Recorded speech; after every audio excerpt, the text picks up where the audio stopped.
Wheels, wheels, wheels, wheels. Okay, you're just gonna have to yell. Okay. Welcome to Lift Our Garage. Do you know how to mount tires? No. All right, today we're gonna teach you how to mount tires. Cool. All right, check it, look. First thing you do, this, if you ever want to ruin somebody's day, this is all you need. Because this thing will take the valve stem.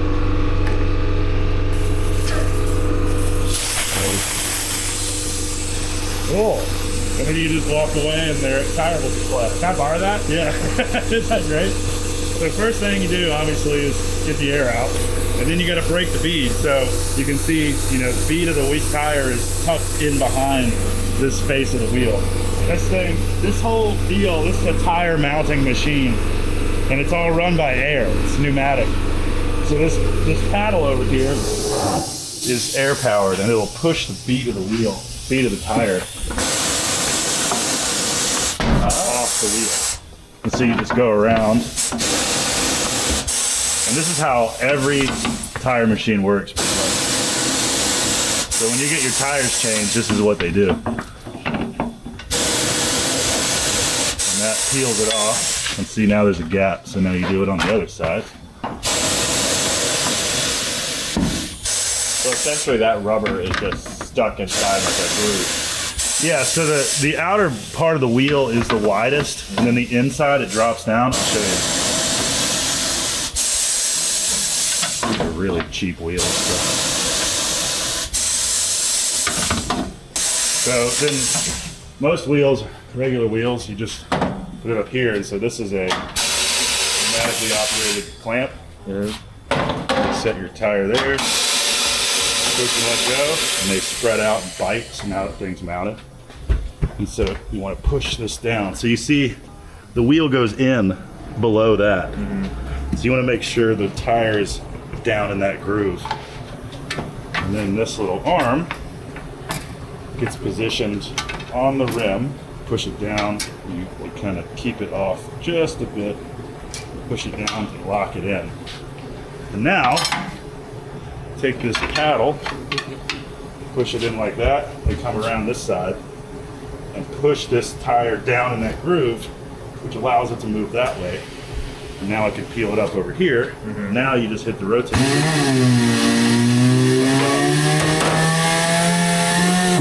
Watch it. Wow. Isn't that cool? Yeah. And now you just do it again on the other side. You reach through and then poke that thing out there. Pick it up, work it up, and then peel it over again.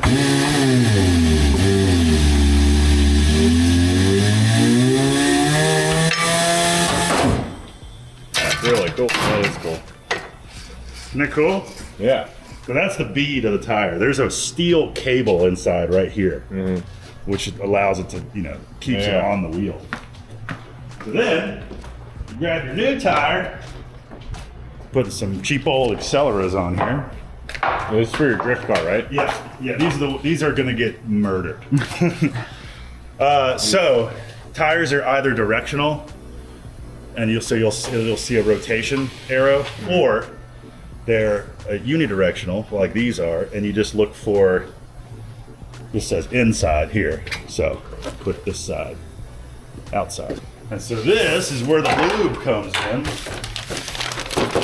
Just got our buddies over at Groves to order some universal mounting paste, propylene glycol. It's the same stuff that vape juice is made out of. So it's sort of water activated. So you get this brush. So you just get it on there, and all you need to do is hit this bead, because that's the part that squeezes over the wheel, like so. Remember which one's outside.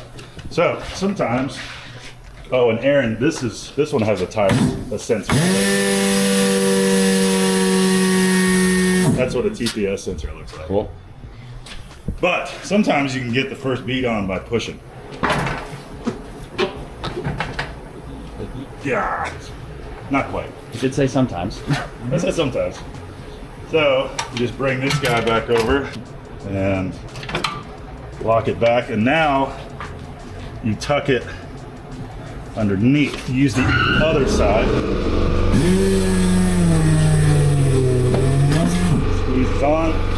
And so this red mark is usually needs to be lined up with the valve stem because it's the lightest part of the tire, and the valve stem is added weight, so you match those up.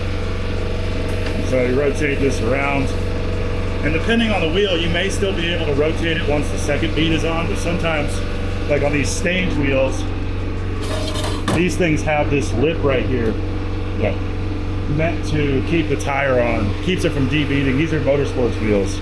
See how it has this ribbed thing? So those are hard to rotate once you put it off. I was asking him if you put the red on there, that came on there. No, that came on there. For my purposes, it's close enough, but ideally you'd want that there. So now, they have a built-in air filler, and you get to see it. See the bead get seated, and it'll pop real loud, right? Like that.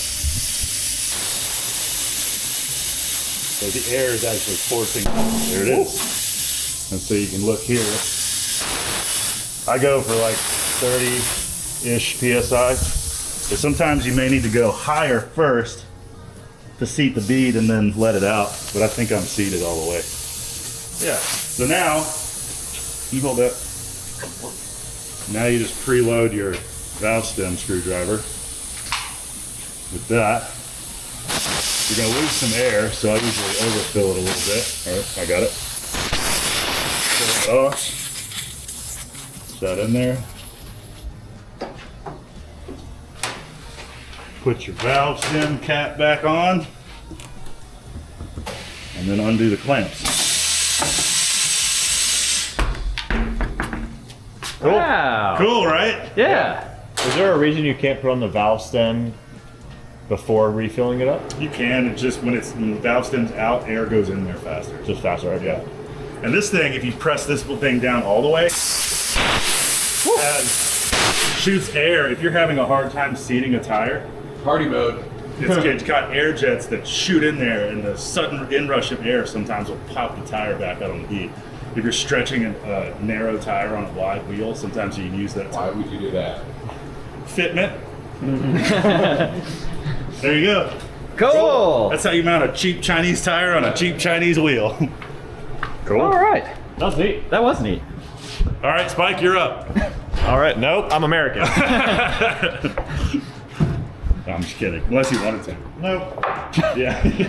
That's a cool skill that I know how to do now. I'll So- call Tay. Yeah. Yeah, what does balancing the tire mean now? It's just the wheel is not, the wheel and tires are not homogeneous just by the sheer luck.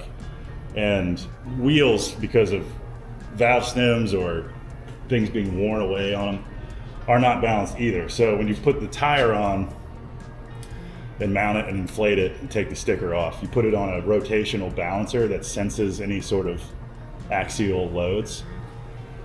So you spin it on this machine, and then when it stops, you can rotate the wheel, and the machine will indicate where and how much, where to put weight and how much weight. So you can put little clip-on, stick-on weights. None of my wheels have weights on them anymore because it doesn't matter. But that's what this was a string of lead weights that was glued there. You drive with those weights on? Mm-hmm. They're stuck on, but also them being on the inside of the wheel, the centrifugal force is pushing the weights out, so they would never come off. So theoretically, Spike's truck right now has weights somewhere. Most wheels, you'll see, if you look at wheels now, if they're not stick-ons, a lot of cheaper ones, they clip on right here. You'll see most cars you walk past, you'll see little lead weights clipped on the wheel. Looks like a bad MIG weld on there. Yeah, it's like tubular kind of. But that's what the weights do, is they balance the wheel, because otherwise, if it was off, you'd feel it on the highway. You'd get. So sometimes if you You can go take my truck. It's great. Drive it till you drive 40 miles an hour, and then it's Really? Yeah, because I did balance on there you and I have water in the wheels too, because it was so hard. I was soaping and like trying to.